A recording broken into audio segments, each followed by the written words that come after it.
In this lesson, we're going to talk about materials in ZBrush. We're going to look at how they function, where to find them, and how to customize them so we can get different material effects like what you see here on the Bogey Lady. We have a translucent skin material combined with a transparent material for the corneal bulge of the eye and the drool, and we have a second material inside for the sclera and the iris of the eye. So by understanding how to use the materials and how to customize them and then combine them, copy them, and create new materials, we can get the best possible renders out of ZBrush without having to use a third-party rendering engine like Keyshot or going to Maya. This chapter dovetails into the following chapter, which talks about light caps and lighting in ZBrush. So these two go really hand in hand. Materials are one thing, but ZBrush has a lot of lighting settings that we need to understand as well to get the best possible result. But we need to start by understanding where the materials are, how they function, how they're similar and different from materials you might have worked with in other programs. So let's go ahead and get started. So we will begin with the Bogey Lady with just the poly paint and basic materials on the surfaces. So to access our materials, we go to the material palette here. By default, you're probably going to have whatever you have as your startup material selected. I defined my startup material as the basic material 2. In the introductory videos, we talk about how to set our startup material. So every time you start ZBrush, your favorite material is what's loaded onto your models. Now, if you want to know what material is on a particular subtool, perhaps you've opened something where you have filled it with materials, click on the material palette and drag over to any particular subtool and then let go, and it will show you what material is there. It'll select that material. So for example, if I click and drag to the drool here, we see that's basic material. If I click and drag to the eyes, that's soft plastic. So these are just the materials that happen to be assigned to this geometry right now. If I click the material palette, it opens up the material palette proper. The top line is the quick pick. That's your most recently selected materials or loaded materials. Next, we have the matte cap materials. Now, matte cap materials are one of two types of materials in ZBrush. There's matte cap and standard materials. The matte cap materials are very, very cool. They have lighting and shading built in. They are really nice to look at. They give you a really good result. So for example, if I switch to matte cap gray, and I'm going to select the Bogey Lady's head by alt-clicking on it. And right now there is a material filled on this object, so that material doesn't update on the surface. So if I turn on material up here at the top of the screen, make sure RGB is not turned on because that will fill my RGB channel and erase my poly paint. Just material is turned on. If I go to color, fill object, it will fill it with that material.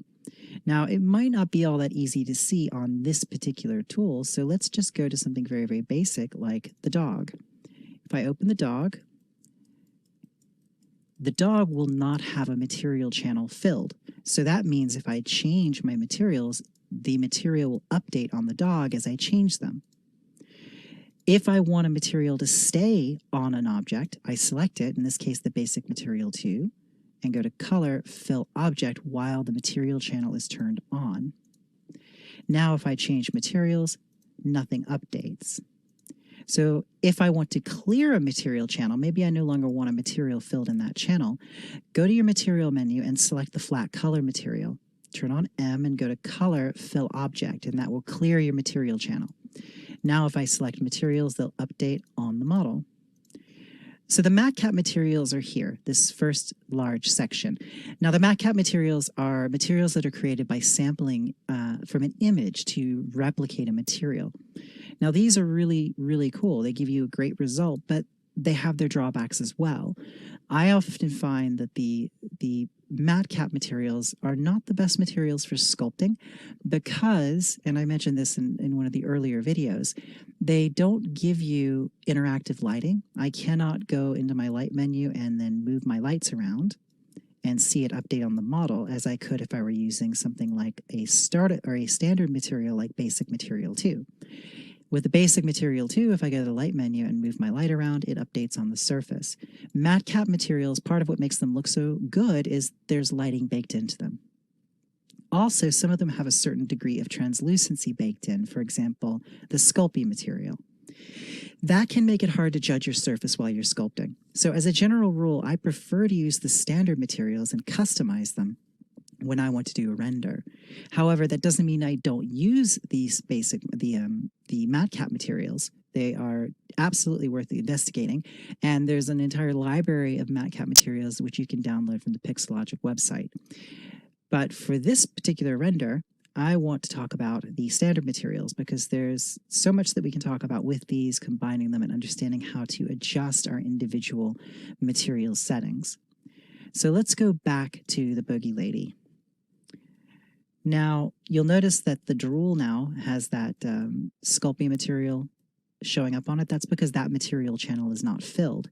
Right now, if I turn on solo, you can see that I have the head selected, but the material channel is filled. If I go to the flat color material, M is turned on, and if I go to color fill object, I can clear the material channel. So now that's just my poly paint. And if I change to basic material 2, now I get the basic material 2 on the surface. Now the basic material 2 is essentially a blend shader. With material turned on, I will go to color fill object, and I have now filled the skin with the basic material 2. Now, if I want to customize a material, what I will do is I will go to the material menu here, tear it off to the side of the screen, and then open up my modifiers. Now, I can adjust my diffuse if I want to brighten the diffuse channel. If I go to specular, I can turn the specular up and make it more shiny. And if I open the specular curve, I can control just how sharp the specular highlight is. If it's very sharp, the object looks wet. If I broaden this specular curve and then turn my specular value down, I can get a more diffuse specular shine. The specular component is not quite so sharp, so it's more like skin. Now, if I want to add a degree of translucency to this, there's this fantastic tool called Wax Modifier. If I turn Wax Modifier strength up to about 45, it'll give me a pop-up window telling me that I need to turn on Wax Preview under Render. So if I go to the Render menu here, go to Render Properties, it's just telling me to turn this button on. So now you can see I get this preview of this translucency in the skin. And if I turn this up, I can make it even stronger. Turn it down. Now, you can also adjust the temperature. At a positive value, it's a warm translucency. At a negative value, it would be cool, and that's not going to really be apparent until you render. You can adjust the specular component here. You can wax the specular highlights, and you can change the Fresnel. So if I adjust this, I can change where that specular effect is coming in, if it's coming in around the edges or if it's coming in near the center of the head. We can also adjust the radius as well. So the default settings on the Wax Modifier are usually pretty good in and of themselves, but if you do want to come in here and start changing these settings, you can absolutely fine-tune it using those. Now, the color is being driven by the poly paint, which is already in the RGB channel of the object, so I don't need to change anything there. And if I'm happy with these settings for the skin, I'll just turn solo off so I can see the character again. We can see everything together. So this is where you're going to go to make all of your major changes to the parameters around your materials. Now, some of these settings are only applicable to the best render mode. That's an older render inside of ZBrush. Things like cavity shading, for example, those don't show up in the BPR render. Things like environment reflection, those do show up in the BPR render, and that's something that we will be utilizing. The BPR render is this button here. This is our best preview render in ZBrush. It's the most advanced renderer inside of ZBrush. Right now, there is the best render and the best preview render. And best preview render was introduced several versions ago, and it is a superior render result, in my opinion. And it's newer, and it has more bells and whistles, and it utilizes some of the newer tools and techniques inside of ZBrush. So generally, when you're rendering, you're going to use a BPR render. Now, there are exceptions to that. For example, when you go to the Z plugin, ZBrush to Photoshop, you do have the option to do a best render as well as a BPR render. So if there are elements that you want to utilize from a best render, especially if you're rendering something that you created in an earlier version of ZBrush, you might elect to do that. So we've set up a skin shader now. Let's take a look at some other things that we can do with some other materials. If we go into our subtools here, you can see that we have a variety of subtools. I have a folder for drool. These are the drool objects here. I have a folder for eyes, a folder for hair, a folder for eyelashes. Let me collapse out of these. And let's go ahead and I'm going to get rid of the eyelashes for right now so we can see the eyes very, very clearly. So I'm going to go to the folder options here and just click delete all, and that'll delete the eyelashes out. So now we still have the hair, and we have the eyes, and we have the drool. So if I open the eyes folder, there's two sets of subtools here. There is the outer shell of the eyes here, and then there's the inner shell here. And the inner shell is just a different eyeball that has a recess and some poly paint on there for the iris. So I'm going to change the material on the eye itself. So to do that, I'm going to use another basic material too, but I want the specular and all the other settings on the inner eye to be different than what I have on the skin. So I need to copy the basic material 2 to get a new copy of it. So what I'll do is I will make sure basic material 2 is selected, and I will click copy material. Now I'm going to go to a different material that I don't intend on using. Say, for example, the bump viewer material. I'll select that material, and then I will click paste material, and it will paste the basic material 2 into that channel, giving me a basic material 3. And this material is what I will use for the inner eye. So I'm going to make another change to this. I want the basic material 3 to also have a nice waxy material. I'm going to make sure M is turned on, and I will go to color, fill object to fill the inner eye with that waxy, translucent material. I'm going to turn my specular down because I want my specular component to come from the corneal bulge that's outside the eye. Now I will also come down here to gel shading. Now I can turn gel shading up to 1 or 2, and that can give you a different kind of effect on the surface. It gives you sort of a different sort of translucent quality. This actually goes all the way up to 3, and you'll notice the largest difference between 1 and 2. We'll leave that at 2. And we'll take our diffuse, and I might tweak the diffuse up just a little bit. Now, I have filled this object with that material, so I will go to the outer shell. This is the corneal bulge. This is the clear lens that goes around the eye, and I want to put an entirely different material on here. If I want to know what material is assigned to it, again, I can click on the swatch, drag and drop on top of the object, and it'll show me that currently this has the soft plastic material on there, which is not going to do. I'm going to change this to the toy plastic material, which is found here. I will go to the material channel and go to color fill object, and that will fill that with the toy plastic material. Now I'm going to change my specular. The specular is turned all the way up to 100, and I'm going to open the specular curve, and I'm going to focal shift this out to broaden it. And what I want to do is I want to make the specular curve stick straight up and down. So let's reset this. I'm going to draw a new point here and a point here, so it goes straight up and down like that. Oops, let me undo that. There we go. Then I'll use focal shift to narrow this down, and the narrower I make that curve, the tighter the specular highlight on the corneal bulge of the eye gets. And that's going to correspond to my light placement. So if I go to the light menu and move this light, that hotspot will change position.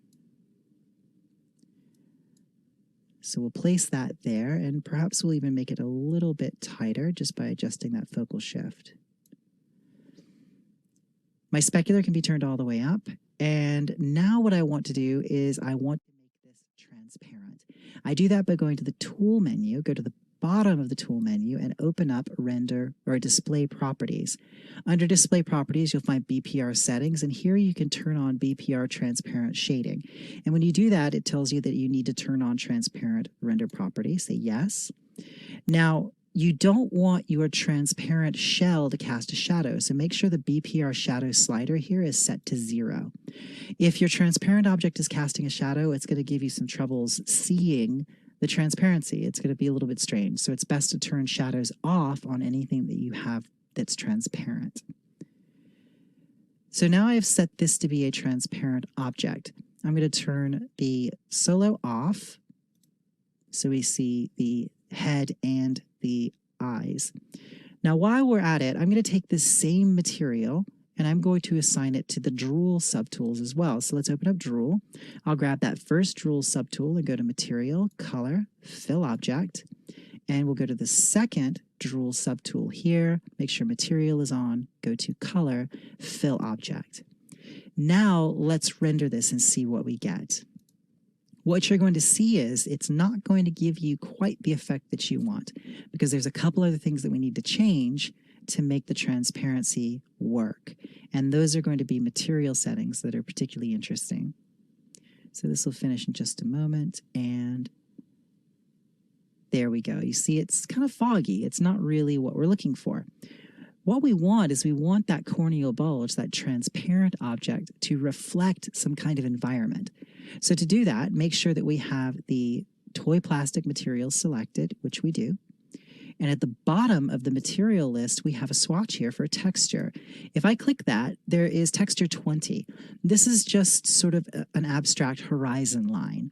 If I select that and then go to environment reflection, turn that up, oh, not environment reflection, excuse me, reflectivity, and turn that up, you see I start to get that reflection of that texture in my material. So we'll turn that reflectivity up quite high. Now I am going to go to my render settings. Let's tear that off. Under the render settings, you'll find that we have a menu called BPR Transparency. Open that, and here we can control what makes our object transparent. Now, the default settings are going to kind of contradict one another. The first one is transparency strength defined by the surface normal. Now, this might be useful in some situations where you want something that like a foggy bit of glass where you can just see through the center. Basically, this allows the surface normal that's closest to the viewer to determine what's transparent. We don't want that. We're going to turn that all the way down. We want to use refraction by color, so I'll turn that up, and we're going to let the color, this texture map, drive the transparency. And I'm going to set the factor here to about let's say 0.8. Now color is going to drive what's transparent. So now we will do our render again. So I'll just click BPR. And in just a moment it will complete, and you'll see that we have a much better result now. We're getting that little suggestion of the reflecting horizon line. We've got a nice hot spot on there, and we've got some refraction. That's a result of the refract slider here, where we've changed our refraction. It will actually refract through that lens of that eye. Now you'll also see down here, if we zoomed out, that bottom bit of drool is transparent as well, but this one hasn't picked up the material transparency. Why would that be? Well, we forgot a step on that. We need to go back to this bit of drool. I'm just going to alt-click on it. You remember, under the tool display properties, we need to make sure that transparent shading is turned on for everything we want to be transparent. And BPR shadows are turned off. So now let's render again. We'll repeat that render, and now that drool object on the mouth, which just looks like this weird webbing right now, will now start to look like transparent saliva. So this will just take a moment to complete. And there we go. Now we've got something that's a lot better looking. So you can get some really great effects just by going in and tweaking your individual material settings, making some objects transparent, some objects translucent. The most important thing to remember is that the standard materials are essentially variations in a blend shader. And if you want to have multiple versions of a material that don't share the exact same settings but use the same shading model, then you do need to copy that material, as we did here in the material palette, and then paste it into any of these other material channels that you don't plan to use. And there's plenty in here that you can overwrite. For example, the normal RGB material, you probably won't use that. Let's say, for example, we already wrote over the bump viewer material. There's the jelly bean material. I don't find myself using that very often. So there's plenty of options in here for materials that you can use, or slots that you can use to write over with a new material that you plan on using. So let's take a look at how to do some other tweaks to these materials. How can we take two different materials and combine them together on the same object? So we'll do that using Material Mixer. So let's take a look at that now. So let's take a look at how to set up a custom material. So I've loaded up this Wasteland Warrior head, and there's actually several subtools here. you'll notice that if we scroll up to the helmet, I have a subtraction object here, which will subtract when I turn on live Boolean. So we're using some live Booleans on this. If you want to learn more about Booleans and you have not yet seen the chapter on Booleans, I encourage you to check that out. It allows you to make really interesting hard surface shapes like this in a manner that's much, much easier than just directly polymodeling them. So I've got a Z tool here with multiple subtools. I am going to select the head, and I'm going to change from my startup material to basic material 2. Now, basic material 2 is my startup material, so we won't see a material change just yet. I'll go to the material menu here, tear this off, and dock it on the side of the screen. Now here I can make modifications to the material that I have selected. So if I want to make an adjustment to this material, all I need to do is, first off, go to Material, Color, Fill Object, so it's filled the object with the basic material 2, and then open the modifiers. Now here I've got a specular control. I can turn my specular component down or up. I have also got a specular curve where I can adjust the specular curve so I can make that specular component sharper or more diffuse. So what I want to do is I want to create a nice sort of matte material to start with. So I'm going to dial back my specular. And I'm going to go ahead and go to this button here, Copy Shader. Now what I've done is I've copied this shader out of the basic material 2. You see there's multiple shader slots here. There's S1, 2, 3, and 4. Well, there's only one available in this particular shader model. However, if I switch materials under the standard materials here, I have another material. If you look down here, it's under the standard materials. It's going to be the double shader. So let's go ahead and grab that one, double shade 1 right here. There's a double shade, tri-shade, and quad shade. And if I select that, you'll see this gives me 2 slots. Now if I go to a tri-shader, so tri-shader gives me 3 slots. So this allows me to mix together materials in a single shader. So I'm going to go back to the double shade. And here in the S1 slot, I'm going to click Paste Shader. And that pastes those settings from my original shader. Now I'll go to Material, Color, Fill Object, and that will fill the object with this material. I'll turn the diffuse down. Let's zoom out just a little bit. And let's go ahead now and make a couple more adjustments here. I'm going to open up my specular curve. I'm going to broaden that a little bit more and turn my specular component down so it's not very shiny at all. As a matter of fact, let's go ahead and just reset this curve and just pull this endpoint all the way down. And then dial that specular down. Now as we scroll down, you see we have a variety of other options here that we can use. We're not going to change these just yet. We are going to alter these though. If I go to diffuse, I can set a diffuse color. Let's say, for example, I wanted to place a sort of blue-gray in the diffuse here. And then I can go to colorize diffuse. So right here, that will bring the color out of my diffuse.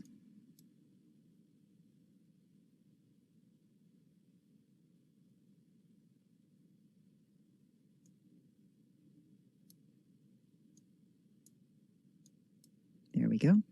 And let's go ahead and change that color so it's a little bit more visible. I'm going to select this, and if we make it a bit more apparent, there you go. We should be able to see that much more clearly now. There we go. Now, of course, we can dial back that component so it's not contributing as much to the overall color. But if we put it at 100%, then it's going to give 100% of its contribution to the color. So let's go to the basic material 2 again. And I am going to create a new basic material by going to the material menu. I will go to Copy Material. And let's go to the bump viewer material, and I will click Paste Material, pasting the basic material 2 over the bump viewer material, giving me a basic material 3. Now with basic material 3, I can make some changes to this. Let's go ahead and copy this shader. Let's go back to our tri material, or our double shader, I mean to say. Select the second slot here, and I will click Paste Shader. And I've pasted this other shader in. I'm going to turn off the other one, so I'm only seeing this shader now. So now let's make some changes to this. I will increase my specular, and let's sharpen the specular curve. So this is very, very shiny. So I've got two shaders stacked on top of each other in this double shader now. Now there's no color on this mesh, but let's say I want there to be some residual paint on here, and I want that paint to be shiny enamel, and I want the rest of the metal to be more matte.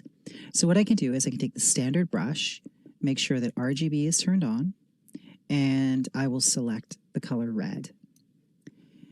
Let's go ahead and make it a spray stroke and just give it a sort of bit of texture with that little dot alpha. And let's undo that. Make sure that we do not have Z-add turned on. We don't want to be sculpting. We just want to paint. Now my color is modulating because under the spray stroke I have color set to 0.5. Let's turn that down to 0 so it just gives me the red that I've selected. I'll go back to the dot stroke. And then we're just going to go ahead and create a rough little brush stroke here. So it looks like we've got some nice kind of broken up paint pattern here. And let's do another bit right here. So now I have two sections of poly paint. I'm going to turn on the other shader by turning on the radial button there. Now, if we roll down to the bottom of the menu, there is a submenu here called Mixer. And if I open Mixer, I can control how these shaders mix together. So currently I'm on shader 2. I am going to click and drag from the color swatch to select that color, and I am going to mix by saturation. Let's set hue to 0 and mix by saturation. So there we go. You can see what's happening now is that material is only showing up where that red is. So it's effectively using the poly paint to mask that out. If I invert that, it will give the opposite effect. So let's turn that saturation up. Now let's go back to shader 1. Now with shader 1, I'm going to bring the diffuse value down, and I'm not going to colorize the diffuse. I'm going to set that back to 0. So now you see we've got this nice matte gray, and then this shiny section of paint. Now, what if I want to give the impression that that paint is raised from the surface, as an enamel paint is typically going to be a bit thicker? Well, there's an option here called Color Bump. So what we need to do is go to shader 2, where we're figuring the color, and then Color Bump is here. So if I turn that up, it will give me a bump effect based on the poly paint. So this allows me to mix 1, 2, 3, or 4 different shaders together into a single material. Now, if I want to save this material so I have it to where I can access it anytime I want, simply go to the material menu and click Save, and save it as a custom material. I've saved this as custom double shade. So let's go ahead and go to the material menu, and I'll open up my saved version. I go to Load, and I have saved this with the files for you, so you can see this shader as well and tinker with it on your own. There is my custom double shader. So it has the color bump and the filtering based on saturation, both dialed into that shader network. So any sorts of changes you make to a material, you can save those out and then load them whenever you want. If you customize materials and go to File, Save As, and save your work as a project file, then your material customizations will save with your project. If you save a Z tool and you customize the material menu as we've done here by copying over new materials, it's not always guaranteed that you're going to be able to have consistency in your materials when you're just saving a Z tool. So if you're doing a lot of material customization, I encourage you to save a Z project file instead of just saving a Z tool. It'll be a lot more stable and a lot more consistent in the results. Otherwise, you might find that you come back to something a few weeks later, a few months later, and you don't have the materials that you expect to have. So all of your standard materials, as I said before, are basically variations on a blend shader model.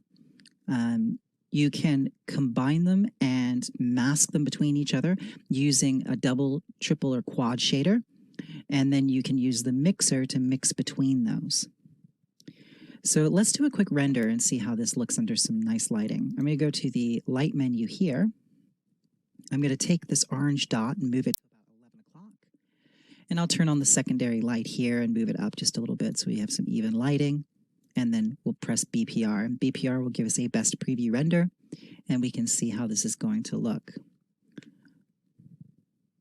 And there we go. So we start to get our shadows, and we can see everything looking a little bit nicer. We'll talk more in depth in a bit about how to fine-tune our renders and our shadows, but I just want to spend a little bit more time talking about the material menu. Now, for the most part, I do all of my materials with the basic material. Usually I do my compositing of different materials together in Photoshop as a post-process, but it is important to know that you can do it here in the shader network as you would if you were doing look dev in Arnold or in Keyshot, for example. It is possible to have a shader network inside of ZBrush. If I want to fill all of my subtools with a new material, clear the material channel, what I'll do is I will select the flat color material. And if I want to clear my polypaint, I'll make sure RGB is turned on and make sure the color white is selected. Go to Z Plugin, go to Subtool Master, and then click Fill. Select color and material and click OK, and it will go through each individual subtool and fill it with the white color and the flat color material. So now if I change to any other material, it will update on the surface. So now that we've seen the basics of materials in action, let's put everything together and start talking about combining lighting using both just standard ZBrush lighting as well as light caps, so we can effectively light our scenes, show off our materials, and show off our models to the best possible level. So I'm going to reset ZBrush, and we'll come back and take a look at how to do that. So here we've loaded up a new model. There are 3 subtools here. There is the cranium and mandible, and then the upper and lower dentals. There's polypaint applied to this, so if I go into the flat color material, you can see that we have polypaint that has been applied to this model. Now, what we're going to do is we are going to set up a material, and we are going to set up lighting, and we are going to adjust our shading and our shadows based on the results we get with our renders.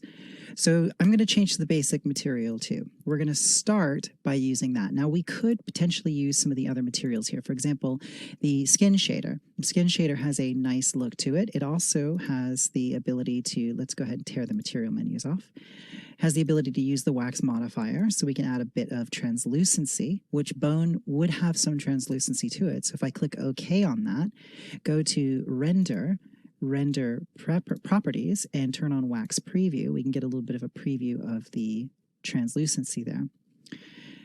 The the skin shader modifiers, it's got a pretty high diffuse value and diffuse curve. It behaves just like the other startup material, the other standard materials. I just find that sometimes it can be quite nice when you're going in there and trying to get the best look for a translucent material where you've got some poly paint.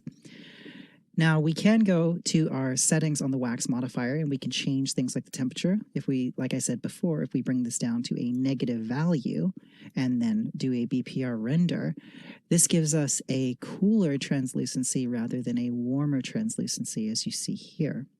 If I were to turn this up to a higher value and then render again, we should be able to see the difference in the 2 renders. Once that completes, there we go. You see it takes on a warm cast.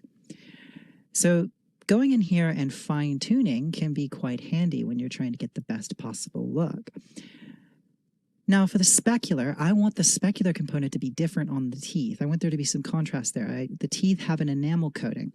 So what I'll do is I will go ahead and use the skin shader for the skull itself. So I will go to Material, Color, Fill Object, and that fills that material channel.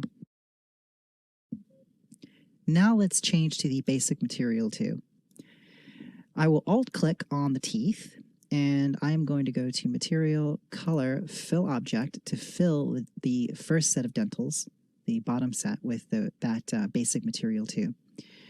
Let's adjust our diffuse on that, and it's going to update on both subtools because we haven't filled anything with that material.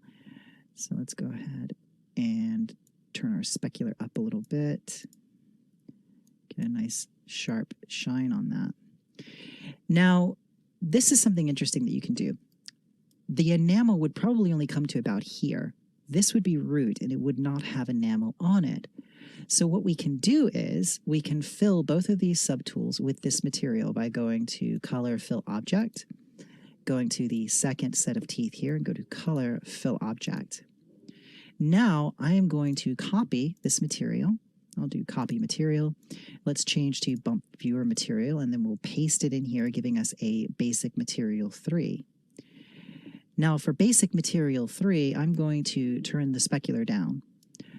I'm going to take the standard brush and turn off Z-Add so only material is turned on. Let's select the top teeth here and I'll turn on X Symmetry.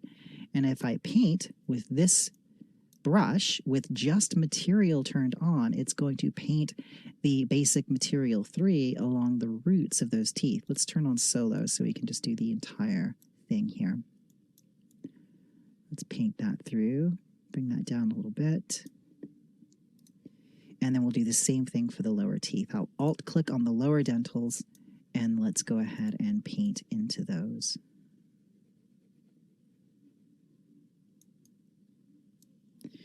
Now, let's go to our specular settings, and we are on the Basic Material 3. If I turn specular all the way up, and then take my specular curve and maybe change it drastically, we can really see where that material border actually is.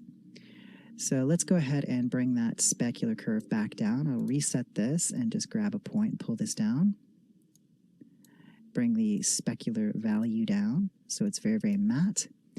And we'll go to Basic Material 2 and let's punch up that specular so we have a little bit more specular shine.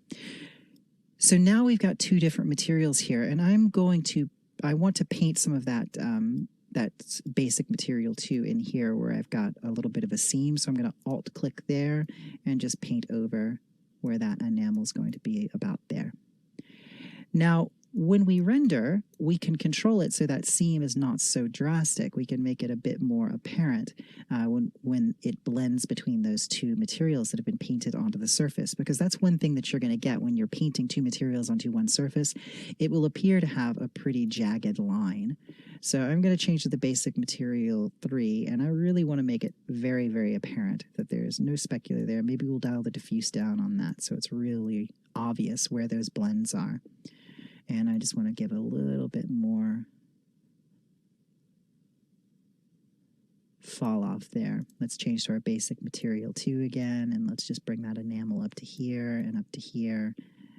And then let's do the same thing down here. I'll Alt-click on this set of teeth, and I just want to make sure that I'm getting a nice sense of where that enamel is as opposed to the material for the root. Let's turn on Solo so we can see that very clearly.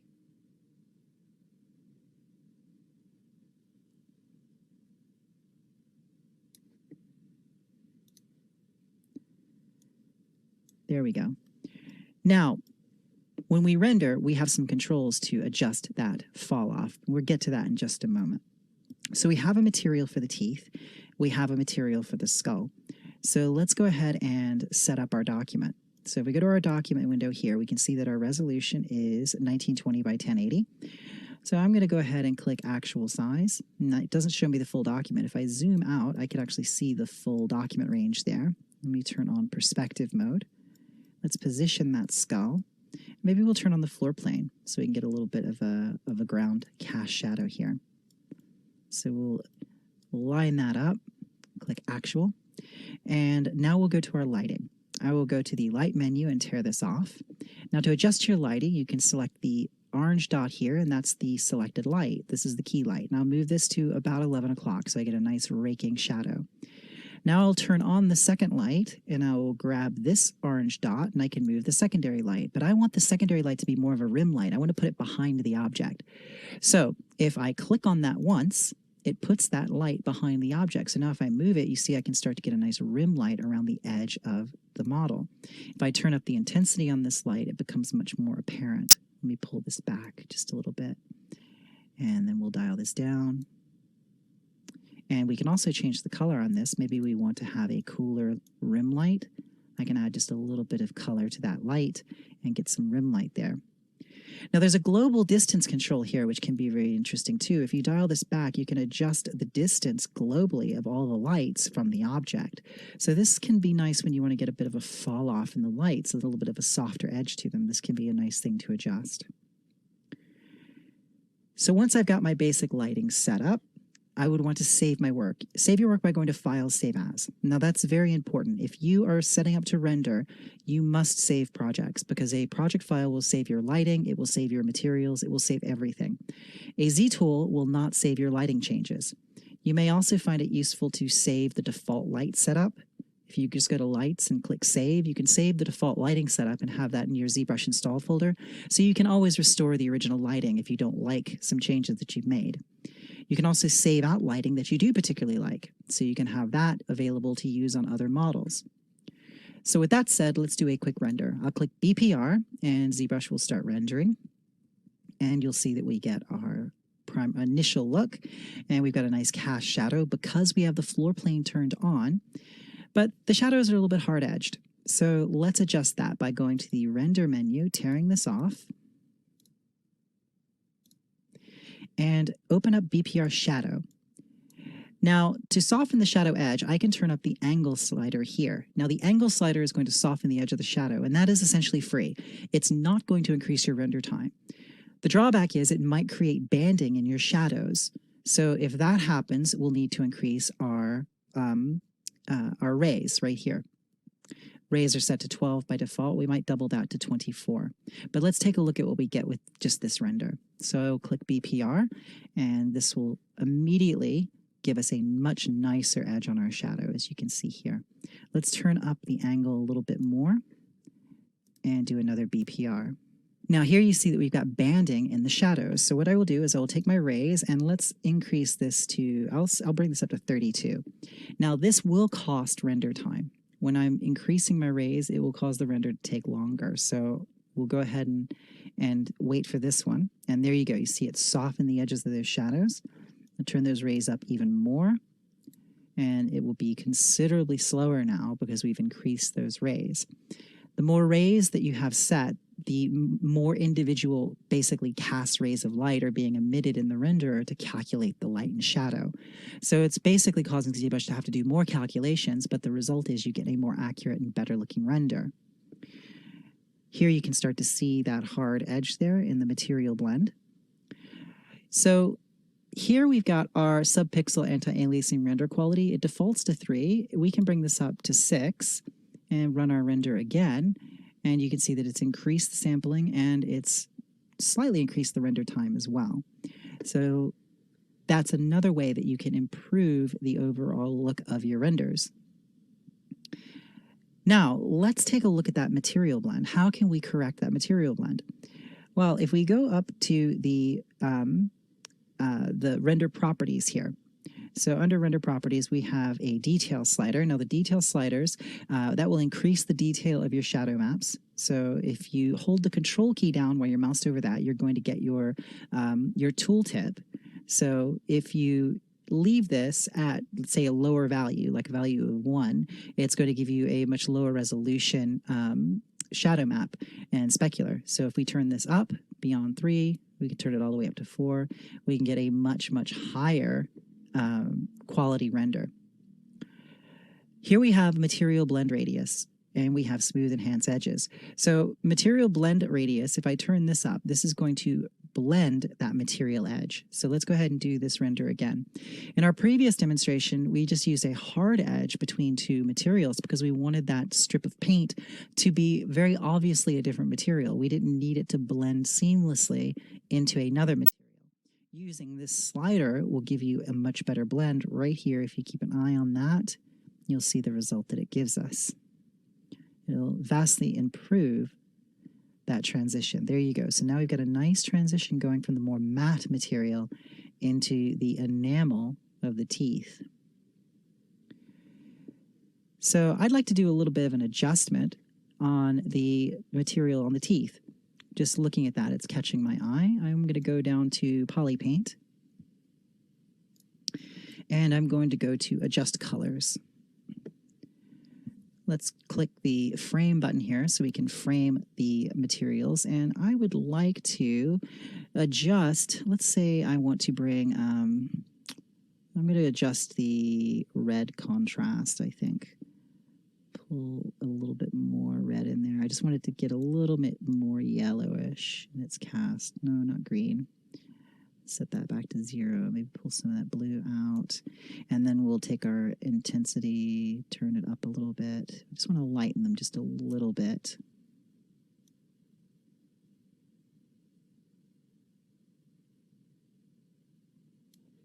Go ahead and click OK. And that will update the Poly Paint on those teeth. We'll go to the upper dentals, selecting the next subtool up. And again, we'll go to Adjust Colors. Let me make sure that I actually have that subtool selected. There we are. Now I do. Let's go to Adjust Colors. And we'll do the same. I'm just going to bring a little bit of red out of that. There we go. That's more along the lines of what I'm looking for. And let's bring a little bit of the green out. We can oversaturate that if we want. We can make them quite yellow, but that's not really what I want. I still want them to have a certain kind of ivory quality to them. If we change our tint, we can lighten them. Click OK. And then that adjusts the material there, but I kind of overdid it with the red there. So I'm going to go back to my Adjust Colors and dial back on that red. There we go. And I am going to sample that material. I'm going to click on my material swatch, drag over here to the teeth and let go. That selects the material that's on that part of the teeth there. And I will go to my materials down here. And I just want to adjust my diffuse, maybe turn that up a little bit so they're just a little bit brighter. Great. Now let's go back up to our render menu. Now, if I want to further improve my render, I can turn on ambient occlusion. Ambient occlusion is going to give me an ambient occlusion pass, which gives you shadowing where one surface starts to kind of occlude surfaces next to it. It's sort of like an ambient shadowing. So let's press the BPR button and see how this turns out. Now, with the addition of ambient occlusion, it will actually really increase your render time. That is what we call kind of an expensive render pass, but it can really, really be worth it. So we'll let that complete. It's going to have to do quite a bit of thinking. We've turned up quite a bit of our settings. We've turned up our details, we've turned up our subpixel, anti-aliasing quality, and we've added ambient occlusion pass. And there we go. With the addition of the ambient occlusion, it's got a really nice quality to it now. Really am liking the effect that we have now, and I really do like the cool green rim light. Don't underestimate how much of an effect you can get by putting a rim light on your object, because it will really punch up the dimensional qualities of it. It'll give you a sense of the form because it's carving out the shadow area from the background. If we didn't have this rim light here, a lot of this would just get lost in dark. So let's take a look at another setting under our shadows. This is really interesting. Under the shadows, you can control the direction of the shadows by using these sliders here. We have V-depth, so that's the shadow viewer depth offset. So by default, it's set to 0. So if we turn this down to -100 and then do our render again, and I'm actually going to turn my sampling down just a little bit here, just so we don't have to wait quite so long for this render to complete. And then let's do the render again. We can change the direction the shadows are cast. So it's not like Maya, where you would move a light around and kind of interactively see the light direction. Some of these things that control your shadows, you're going to control via sliders here in the shadow menu, and you're only going to see them update at render time once you've actually rendered the piece. But it's pretty easy to get a feel for what these sliders actually do. There you go. So you see the V depth has taken the shadowing out of the recesses. If I bring this up to +100, so let's do this again. And here we have the result. So what's happening here is this slider controls whether or not the shadow is cast towards or away from the viewer. Now we have shadow light depth offset here. So here we've got the shadow viewer offset. The shadow light depth offset, let's try this one. We turn this one up to positive 100. Watch what happens here. So we will repeat this render. So that render has now completed. What's happened here is the light or the shadows are being cast towards the light source rather than away from the light source, as opposed to our previous render where we were casting based on the viewer or the camera. So let's change this to negative 100, and we are using extreme values here. Realize that you can adjust these to get micro adjustments in the direction of your shadows. It's just not apparent if I make a 0.5 change, but if I bring this all the way down to a negative 100 or a positive 100, then it's very apparent what's happening. So don't look at what you're seeing here and think that you can't use this, because I personally find the light source cast depth here, this particular slider, to be really useful. So I'm going to render again, and because we've got some pretty high settings, it takes a bit of time, so I will probably pause and then come back once this render is complete.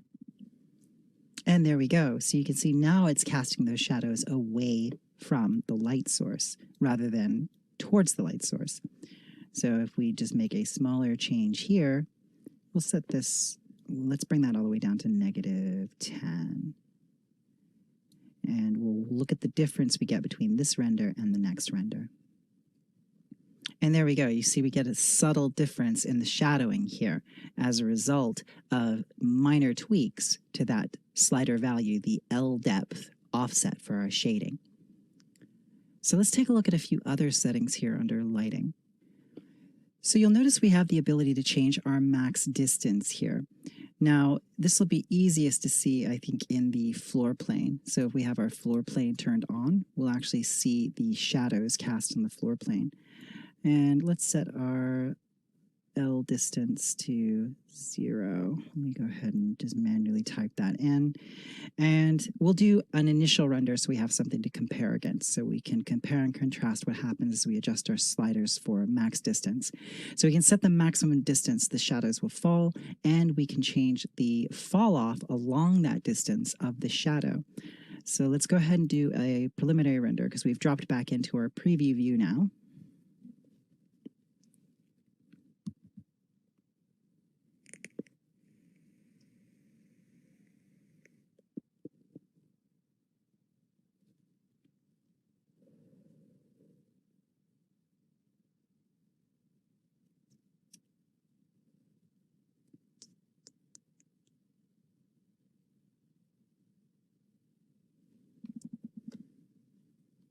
There we have our preliminary render. Now, if I change my max distance and turn this up to, let's say, 0.709, and then we do this render again, and just keep an eye on the distance the shadows are actually being cast.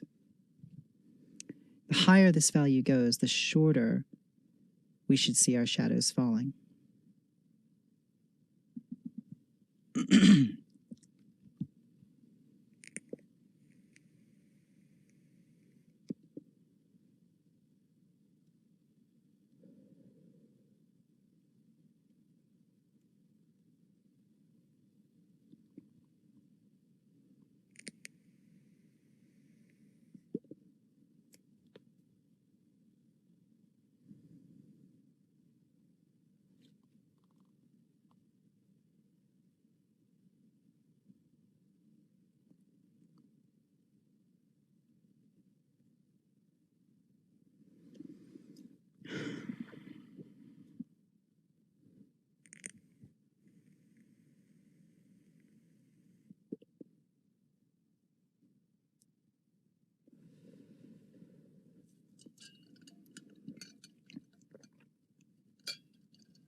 There you see, effectively our shadows have now disappeared.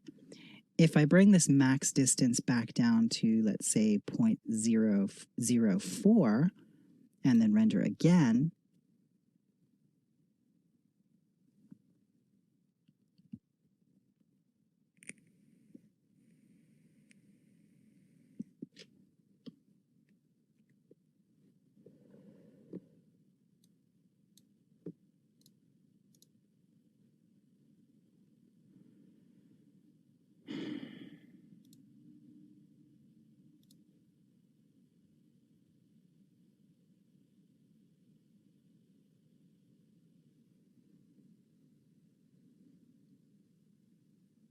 Here we see the result. Let's turn our distance fall off down. Set that to 0.1 and then render again. Sometimes it can take some trial and error tweaking these settings to get just the right effect. Usually I don't adjust my maximum distance. I am quite happy with a very dramatic lighting. And usually when I'm rendering in ZBrush, I work towards a more dramatic presentation. If I'm rendering in something like KeyShot, or usually almost always if I'm in KeyShot, I will, just because it's using HDR for lighting, you'll get sometimes a little bit more diffuse light, and it's not necessarily as high key a light setup as I might create in ZBrush. There we go. As we dial down that fall off along the distance, you can see the shadows come back into play. So if I bring this max distance down again, and our distance fall off down, we can see the difference there. So as I was saying, when I'm rendering in ZBrush, I often elect to create a more high-key lighting scheme. High key would be something like you might see in film noir, where you've got a very dramatic key light. The key light is quite bright and raking shadows about 45 degrees across the figure. With a rim light carving the object out from the background. Here we are. Now you see we're getting back towards what we had previously. You can adjust your gamma. You can also do a global shadow strength here, and you can control the floor shadow strength. So if you feel that your floor shadow is overpowering your render, you can dial the floor shadow strength down independently of the rest of your shadows. Now, this is nice to have, but honestly, most things like this I accomplish in post-processing. I will take my render passes, composite them in Photoshop, and then I will isolate shadows and deal with things like that there. Now we have a whole chapter just on exporting from ZBrush to Photoshop. We'll touch on it again in this lecture, but there is an entire chapter where we talk just about ZBrush to Photoshop. So one last thing I want to talk about before we leave the render menu is if we come down here, there's a menu called BPR filters. Now this is typically called non-photorealistic rendering, although there are options in here that do relate to photorealistic rendering. These are post-processing filters that are applied to your render after it has been created. So you can use these to create things like toon shading, or you can use them to denoise or add noise, add subtleties to your image. It's a way of post-processing before you save your image out from ZBrush. And some of these are really quite interesting. So we'll take a quick look at these, and then we're going to take a look at another lighting method inside of ZBrush, which is pretty exciting, called light caps. So I'm just going to save my work, and we'll pick up with the BPR filters. So the BPR filters function in a similar way to those shader slots we saw earlier. If I click this button, it will turn this filter on. So this filter we see is noise.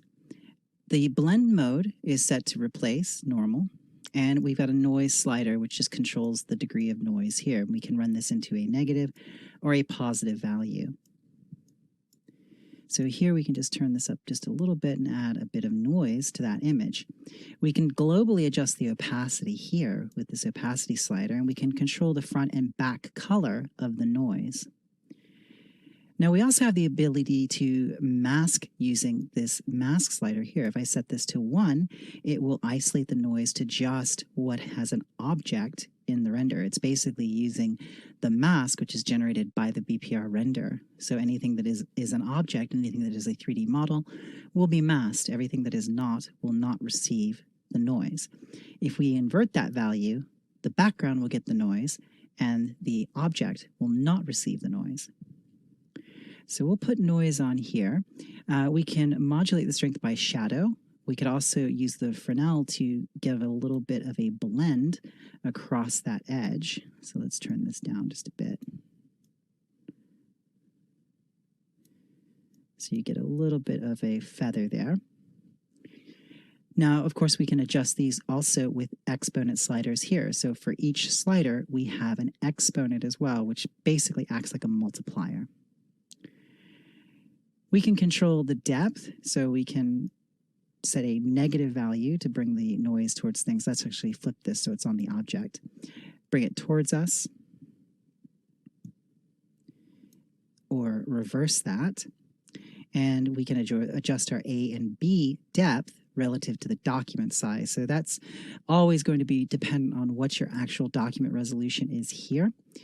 Typically, I find that it's most useful just to mask using the mask slider here, and then adjust my most basic parameters before I find that I need to come down here and start adjusting things like this, because if I get to this level of nuts and bolts, I'm probably going to go ahead and do it in Photoshop anyway. We can isolate into cavities using the cavity slider here. So let's actually turn this up so it's quite a bit more visible. I'll go to my noise and turn this up so we can really see it. And let's reset our depth and take our cavity. There we go. So if we turn our cavity down or up, we can control where that noise is actually being applied. So now the noise is going to be applied into the recesses more than the high points. And of course, we can adjust the radius of our cavity using the cavity radius here. If we turn this up, it will become quite apparent what's getting the noise. If we turn the cavity into the negative, the noise goes down into the negative values. Now, a lot of these are more useful if you're trying to do something that's not photorealistic, the NPR rendering aspect of the BPR filters. So let's check out something like that. So to begin with, let's go ahead and change to a different filter here. We're not going to use noise. Let's select Orton. We will go ahead and turn the strength up on this. And right now we've got the mask applied. So this is setting it to the background. This is setting it to the object itself. I'll turn on the next filter here, select it, and this is a blur. Let's change this to a posterize. Let's just use posterize in general. Let's make sure that our mask is set to 0. And let's go ahead and turn posterize down. Go to our mask here and let's set this to 1.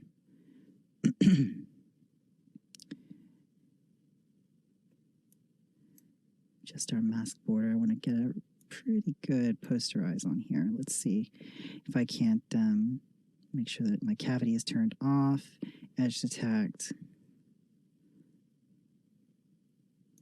Let's just turn this all the way up. And I will change this from posterize to posterize high. There we go. So that's much more apparent. So with my posterize high, this is going to posterize the values in the render. So if I turn this down, I get fewer and fewer levels of posterization. So it becomes more and more abstracted, so to speak. So let's take our mask and set this to 0. And the floor plane and the shadow is creating a little bit of interference here. If I go back to this filter, and let's change this to saturation, we could pull all the color out, set this down to 0. Let's set it to -100. And let's make sure that our mask is set to 0. And we can just pull all the color out, and we're starting to get this nice kind of ink blot, gray shaded sort of look. Let's turn on the next filter here, and let's put a distort on here. So if we go down to our filters here, and let's find our displace. That's what I'm looking for, actually, displace. So bring my displace value down a bit lower. There you go. We can start to actually get some modulation in that. And let's isolate that to the skull itself. And our opacity set to 100, displace is set to 15. If I set it to 0, it's not going to have any effect. If I bring it up higher, it's going to have a very pronounced effect. So let's set it back down to about 9. And these filters just chain together one after the other. So if I turn on this filter, and last we did displace, let's try something different. So if we look through here and see some other ones that are quite interesting, texture is nice. We use a texture overlay. So the texture overlay allows us to create an overlay texture. So I can click my texture palette here and select something like this noisy, grainy quality or texture swatch here. Now it's tiling pretty intensely. So if I take this down, I can get one instance of the tile and then increase that as we go. Now the blending mode is set to overlay. So we've got filter text, or the filter is texture overlay, the blend is overlay. If I were to change this to, let's say, multiply, this is just like what you would get in a Photoshop filter, but it's very, very intense. So if we dial back our opacity on that, we can be a lot more subtle. And of course, we've got the mask option here to isolate it just to the skull rather than to the skull and the floor plane in the background. So I can dial back the opacity on that a bit, and then we can just keep selecting and enabling filters. So this is our glow filter. Let's change to a different filter here. We could put a sharpen on there, which would sharpen everything up and actually counteract some of those settings that we have already put in there with it when it comes to the displace filter. And what's another good one that we can apply? Oh, outline cavity. That's a fun one. Outline cavity is great if you want to do like a toon shading. So outline cavity, -50. If we bring this up to +50, you see what we get. We can start to get a real nice white outline there. Turn this down even further. We can get a black outline. We can adjust our radius here. Turn this up. And let's isolate it to the object itself. And let's come down here to cavity and turn cavity down. So we want to get that into those recesses a little bit. Turn the cavity radius up. There we go. We can just get that right there. So you can start to get this sort of ink outline sort of quality to this. So you can see how as you stack these filters on top of one another, you can start to get some really interesting effects. So this can take the place of a Photoshop post-processing, or you can use it in conjunction with. If you need to export what you have here, if you want to actually get this image out of ZBrush, what you'd want to do is go to Document, Export, and you would export this as a PSD or a TIFF file or even a JPEG, but typically I export a non-compressed format like PSD. So if we want to turn off all these filters, just click these buttons here. So the circle is filled and those filters then become deactivated. So now we are back to our original render. If I move the object, it'll drop us out of our rendered image and we're back to our preview render. So one last thing to talk about when it comes to the render passes. If we come up here to the BPR render pass menu under the render menu, here you see we've got images associated with each one of these channels, and these are the renders that we have created. So there's our floor plane and background. Here we have a composite image of all of our layers stacked together. Here we have a shaded render, a depth pass. Now depth, everything white is coming towards the camera. Everything going black is going away from the camera. We have a shadow pass. We have a slot for ambient occlusion. If we turned ambient occlusion on and did another render, then we would have an ambient occlusion pass in there, and we have a mask pass. Now, we talk about these in a lot more depth in the chapter on ZBrush to Photoshop. It's a really great workflow to understand and to use. It's very important if you're interested in doing things like ZBrush for concept. Typically, you're going to be rendering and then taking things into Photoshop and painting over them and compositing them and creating a presentation image. So being able to break your renders out into layers like this gives you an enormous amount of control in your post-processing. And as I said, I kind of prefer that to the BPR filters, but there's some really neat stuff that we can do with the BPR filters that we can't necessarily do as easily just taking it into Photoshop. And one last thing. I know I said that there was one last thing, but one last thing with the BPR filters, a great way to explore these, just like I said with fiber mesh, is to look at presets. If we go to the Lightbox, and if we look in the Lightbox menu up here, we actually have some presets for NPR. So if we go to Render Set, here you see we've got a selection of NPR, or non-photorealistic rendering filters, and these are just BPR filters set up for use. So there's dark ink, heavy strokes. These are all great to open up and look at because you can dissect how these have been put together to understand how to create something similar for yourself. So let's do something like black and white anime 02. So we'll double click this one, and you see that loads those filters up here. Now we're not really going to see it yet because we don't have a render to feed through these filters. So let's go ahead and render again. So I'm just going to go ahead and do another BPR render.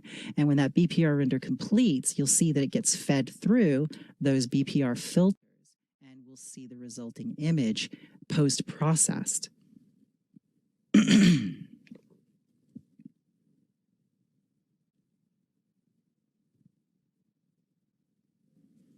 And there we go. So now you can see we've got this posterized, really dramatic looking image. Now this has color in it because the BPR was set up for a grayscale image. Were I to turn off my Polypaint, we would get an entirely different result. To quickly turn Polypaint off, go to your subtools and shift click the brush icon, and that'll turn off all your Polypaint. Now if we render again, you'll see we get a totally different result.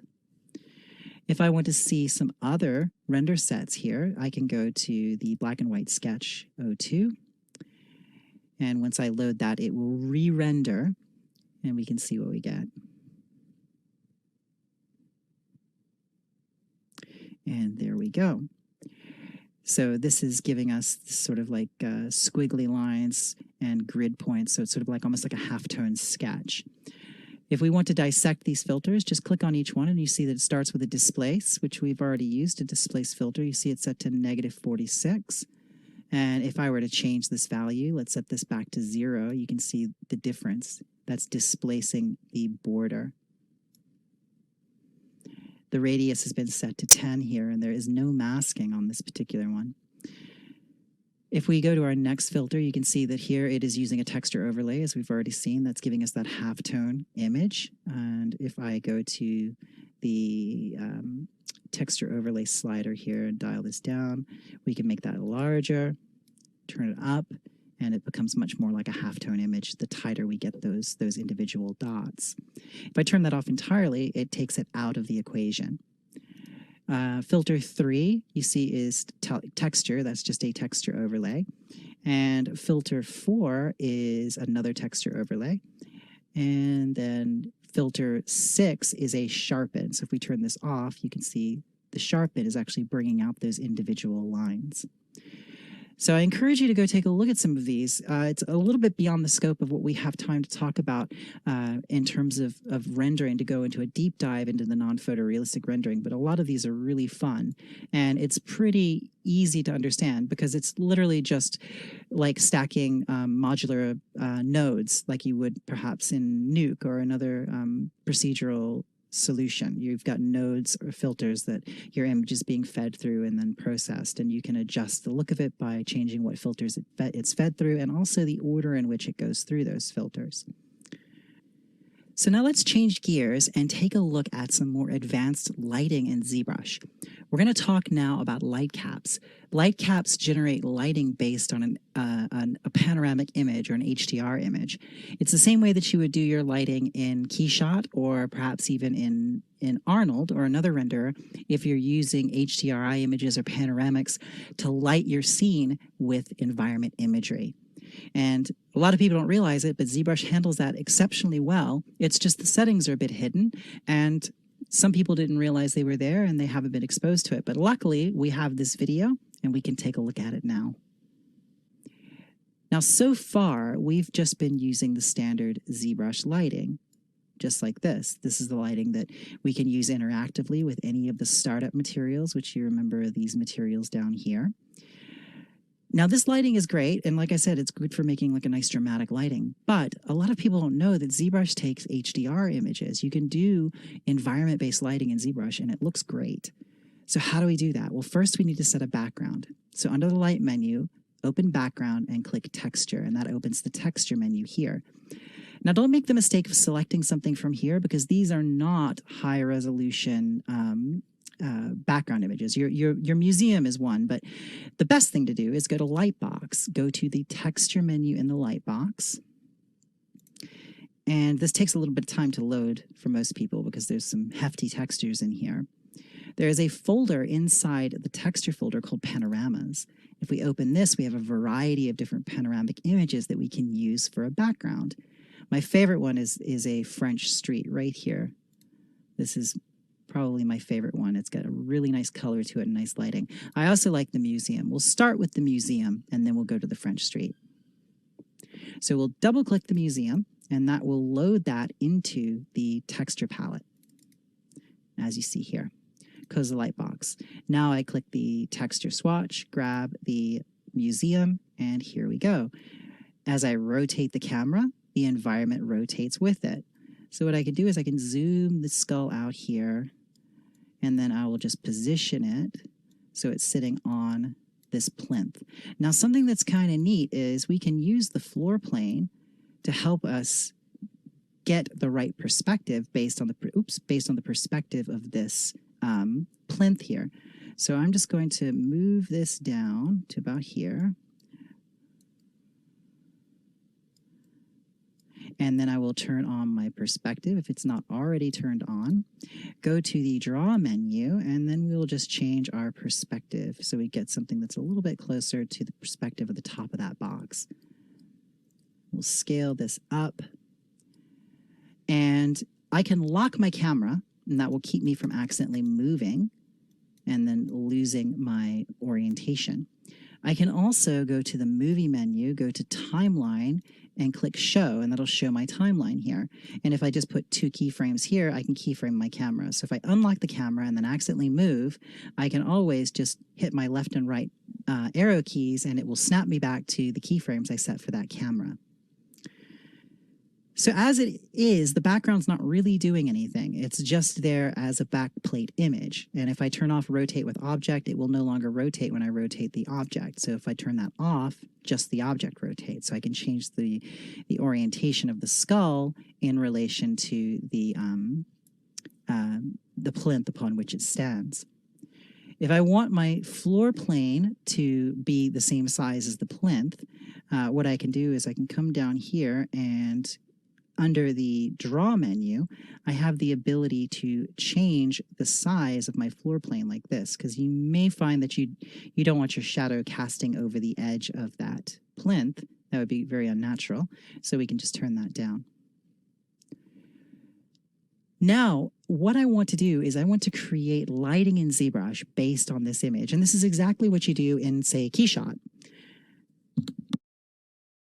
In Keyshot, you bring in an image and it will generate lights based on that image. So ZBrush can do the same thing. I can set my samples. So at a sample of 3, I'm going to get 8 lights. At a sample of 5, I'll get 32 lights. Now, needless to say, the higher, the more lights, potentially the better the render will be. But not necessarily. Sometimes with so many lights, you end up in a situation where lights are filling in your shadows where you don't want them filled in, or lights are casting shadows that you don't want to cast shadows. I find it a little bit tedious to have 32 lights to go through and edit. I will typically use 3 or 4 as my setting here. So if I turn on include reflection map, this will include any reflection map that I'd set up in my material. You remember that we did that for the eyes earlier, where we had a texture for a reflection. We don't need to do that in this case because we're just rendering this matte skull. So click light caps, and that will generate light caps based on that image. And now immediately you see things brighten up and look a bit different. So now we'll open the light cap menu, and here you can see this is our light cap. This sphere represents, as you can see, the temperature and value of all the pixels in this map. And these dots are the lights that have been selected. So if I click on one of these dots, I can select that light. That's light number 3. This light over here is light number 5. If I use the slider here, I can just move between my lights using the slider. I can individually adjust the strength of each light. So this shadow, or this light coming up here from the bottom, from the floor, it has a strength of 1, and notice shadow is set to 0 because we really don't want the bounce light casting shadows up into the key light. That usually doesn't look very good. However, our lights that are coming down from the top here, these are casting shadows.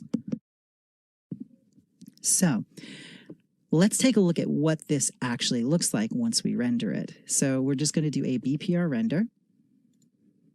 And here we have our render. So you'll see that we're getting the color of the light is based upon the color of the lighting that's here in this environment because these lights have been generated from the image. Now, it's probably a bit bright. So what we want to do is take our light cap adjustment menu here and open this. Now we can adjust the exposure globally, or we can adjust the color intensity globally. So what I'll do is I will change the color. You could also adjust the gamma. So these are pretty much the same thing that you would get in photography or in Photoshop. So if we bring our exposure down, let's say 0.3, and then render again, we can see the difference there. Now we're getting a much better result. But we're also getting that kind of awkward shadow there. So if I just tap on the background, you can see it's casting that shadow in a direction that I don't want it to be cast. So let's go to our lighting here, and let's see if we can't turn the shadow off on this particular light here. I believe that's the one that's going to be casting that shadow. We'll redo our render, and there we go. So that's getting better. Now my shadows are very, very hard. It's very harsh edge shadow. So you remember, to adjust that, we go to the render settings. BPR shadow will still control the shadows here. So let's turn up our angle, and let's turn up our raise. And then we'll render again. And you'll see that's going to soften those shadows, and we're not going to get quite as obvious double shadowing there. Those will blend together much, much better. And there we go. So now we're getting a much, much nicer result. I could further adjust the exposure, but let's take a look at what happens if we take our intensity. If I take my intensity down, that's going to control the color intensity of the lights. So now if we do a render, and by the way, it's reading the light maps after it's rendered it, so the subsequent renders can go much faster than the initial render. Let's see what this looks like if we render it without Polypaint, because that's going to be a bit more descriptive when it comes to the color of the lights. So let's do a render here. There we go. And let's take our color intensity, and let's turn this, well, let's not turn it up that high. Let's turn it up to 0.08. And you can see the difference when we render this. There we go. Let's bring the intensity back down and render. Bring the intensity and the exposure down. That exposure needs to come down pretty far because we've turned off that the RGB color. So it just has that gray surface, which is reflecting back everything. So I'm going to set intensity to 0 and just adjust that exposure one more time. There we go. So we're getting our exposure turned down, turn our intensity up, and render. And you can see the difference we get as we adjust that. Now, there's an option in here to use material curves. If I turn this on, it's going to use the material curves under the material menu for my particular shader. So if we go into the modifiers for our specular, or for the skin shader, and then adjust our specular settings here, it's going to read those into the material. So let's push this into something that's going to be very, very visible. Let's turn our specular up quite high, and then render again. Because it's using the material curves, it's going to read that specular directly out of that shader. Turn this back on. Now you can really see that. Looks like it's a wet skull now. Now, the diffuse lighting and diffuse shadows on this are just so nice to look at. This is so different than what you might be accustomed to with typical ZBrush render. So we'll render again, and there we go. So, like I said, a lot of people don't realize that this type of lighting is so easy to achieve inside of ZBrush. Oh, and also, you don't have to use this background image. It doesn't have to be visible. I can turn this off, and my render passes are going to render without a background. So if I go back to render, go to my render menu, go to render passes. Here I've got my background, or my render passes. These don't have the background in them. The composite does. However, these do not. If I render with the background turned off, if we repeat this render and then go back to our render menu here, you see it no longer has the background baked into it. So much like I do in Keyshot, if you watch my video on ZBrush to Keyshot, I don't use the lighting image as my background. I like to use a neutral gray background, and we can do the same here. So let's take a look at another of the panoramics that we can use before we close out this lesson. We're going to go back to the Bogey Lady, and we're going to render her on a nice street in France. So I'm just going to reset ZBrush, and we will come back with the Bogey Lady Goes to Paris. And here we are back with our favorite beastie. So let's do the same light cap process, but with a different environment. I'm going to go to the light box, and under Texture, Panoramics, I'm going to load up my favorite little French street. I actually don't know where in France this is, but I'm assuming it's Paris because I recognize the street signs. Could be wrong. Maybe if somebody knows, you could send me an email and tell me. So I've got this loaded into the texture swatch now. So we'll go to Lights, Light Cap, or pardon me, Lights, Background. Click the background swatch and select the image. So here we have the background image. Now I can adjust the background image if I want. I can change my exposure and the gamma, and that is going to impact the lights that are created from it. I can change the latitude if it's sitting at kind of a strange angle, the longitude, like so. And of course, it is set to rotate with the object. So as I move her around, it's going to update the background along with. We can also tilt, by the way, if you want to add kind of a funky offset like this, we can tilt it. Something that I do like to do, sometimes if I am in a pinch for time, I will blur the background. So if we add a blur to this background, we can get a nice sort of background blur image. I'm going to, that's a little bit resource heavy, as you can see. I'm going to set this back to 0. And what I'll do is I'll blur the background after I've created the light caps. So my samples are set to 3. I'm leaving these at 3 because it's easier to demonstrate light caps with fewer lights. Like I said before, you can turn this up. Just be aware you will have 32 lights to go through and tweak if you have to adjust individual settings. But that's not to say that that's not something that you would want to do. I don't want to dissuade you. I'm just explaining that you can go higher than this value, but for the purposes of teaching the tool, I usually keep it relatively simple. So now we just click light caps, and it will generate the light caps based on this backplate image. And under the light cap menu, you can see that we've got our dome here. Now, I'm going to come down here. Let's go to our light cap adjustment and do a first pass render to see how this looks with the rendering before we make any changes to it. So I will go to BPR, and there we go. So this is actually a pretty nice render. I really do like the effect that we're getting on the hairs here, and the reflections looking pretty good in the eyes and in the drool down here. So just like before, if I want to change my settings, I really do like the colors in this image.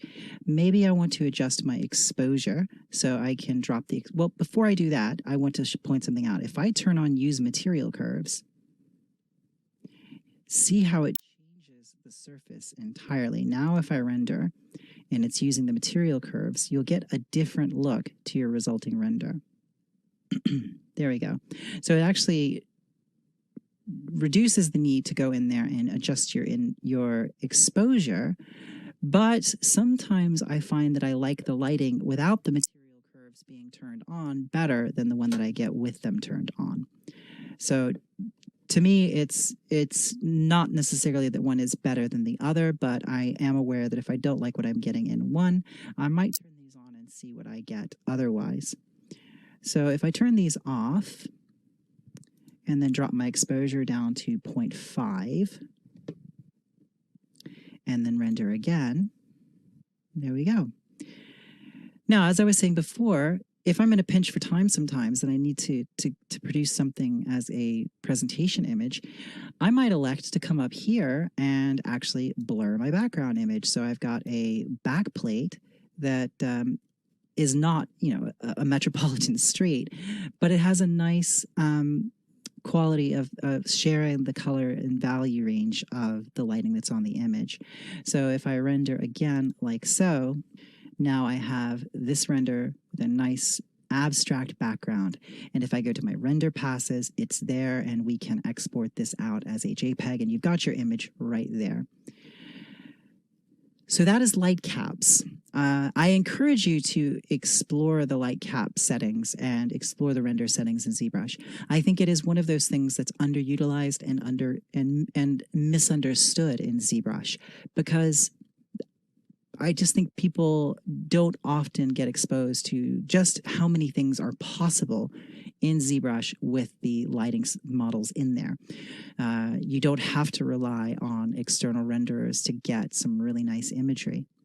And if you just spend a little bit of time working out how these settings work, it's also possible to set up project files that are set for specific lighting.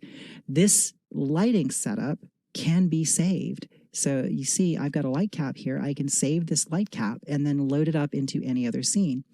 So if you want to do that and you want them to be consistent, you will have seen the video by now on Scale Master, and you understand that ZBrush has an inherent scale.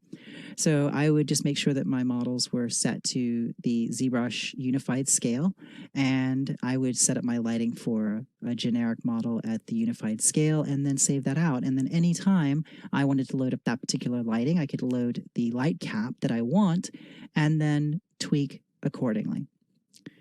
So I hope you've enjoyed this look at materials, lighting, and rendering in ZBrush, and I'll see you in the next lesson. Thanks for watching.